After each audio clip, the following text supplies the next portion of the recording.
In 2012, the Republican presidential candidate Mitt Romney seized upon Russia's threat to our country, the United States. Take a listen. Russia. This is, without question, our number one geopolitical foe. They fight every cause for the world's worst actors. And you might recall he got a lot of heat from Democrats for those comments at the time, who said that he was completely out of touch because of the Cold War and the fact that it had been over for over 20 years. Now, with the war in Ukraine in its sixth month, some Democrats are acknowledging maybe Mitt Romney was right about that all along. He was right about Russia. Former Lieutenant Colonel Alexander Vindman, who served on the National Security Council under President Trump and is of Ukrainian descent, I should note, says that Russia has always been our adversary and that the United States is not doing enough to help Ukraine. In an essay for Foreign Affairs, Vindman writes, quote, "The war has now reached an inflection point. The United States must decide whether it will help Ukraine approach the negotiating table with as much leverage as it can, or watch Russia reorganize and resupply its troops, adapt its tactics, and commit to a long-term war of attrition." Joining me now is former Lieutenant Colonel Alexander Vindman. He was the director for European Affairs for the United States National Security Council under the former president, Donald Trump. First of all, thank you so much for being here today. Hi, Zerlina. I'm glad to be on with you to have this conversation. So, in your view, what are the issues, as you see them, with our posture towards Russia? You know, it's interesting that you led with that Mitt Romney segment, because I remember back then in 2012 going to I think I was already actually in Moscow at the time, my first tour as a foreign area officer, thinking, I think this guy's got it right, at least on Russia.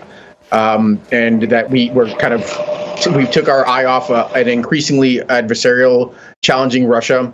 If there was reason for hope in the 90s under the Clinton administration, under Boris Yeltsin, that very quickly eroded and evaporated under Vladimir Putin when he came to power in 1999 and 2000, as he whittled away at the toehold in democracy, and then he proceeded to crack down internally in Russia and on his near abroad, which he believed was Russia's privilege. Russia's exceptionalism granted it, kind of the status of the inheritor of the Russian imperial lands of the Soviet Union, and we continued to kind of give Russia a pass. So this piece was written mainly around the contention that we bought into Russian exceptionalism. We bought into the notion that, Russia should be put first beyond the point in time where we should have shedded our aspirations, our hopes for a good relationship, and frankly reconciled with our fears about a declining relationship and started to make investments in Ukraine. Of course, we can't overlook Russia's military, Russia's nuclear arsenal, but we should have had a much more kind of thoughtful approach to the region and started to invest in Ukraine. And potentially we could have avoided this catastrophic war that's shaken up the geopolitical landscape, not just in the region, certainly around Europe, but frankly is having an impact even on the Asia Pacific with, these exercises going on in China that's trying to assert its privileged sphere of influence in its own right. What's the source of the miscalculation? What is it that we misunderstand about Vladimir Putin, his goals, his aims, and Russia that we need to sort of get quickly as we're in the 6th month of this war? Sure. So I think we are starting to move in the direction of shedding our hopes and fears, at least our hopes. Our hopes were built around this notion that we could have a cooperative relationship. There was an agenda on things that we could accomplish. That's undone. Even the major gains with regards to arms control and New START, Russia looks like it's suspended inspections in its nuclear facilities, which is frankly an underreported issue. But we still are holding on to fears, misplaced fears that we are now kind of locked in a adversarial trajectory with Russia. We are. There is no avoiding this fact. It started to unfold before 2014. By 2014, it was clear that Russia was going to be increasingly belligerent, provocative, use its military means.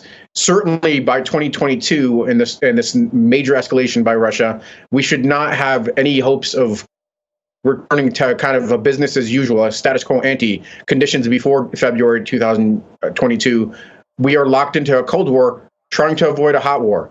In order to do that, we need a more muscular approach, because that's really what Russia responds to. It's not that I have a much higher kind of risk tolerance. I just understand how Russia works, how Putin works, and in order to stake out our ground, stake out our national security interests, we need to defend them. We can't look the other way and say, well, this is an opportunity to de-escalate the situation if Russia just takes a little bit larger chunk of Ukraine, because all that's going to do is breed a mindset of more Russia attacking deeper into Ukraine, Russia going after Moldova and Belarus.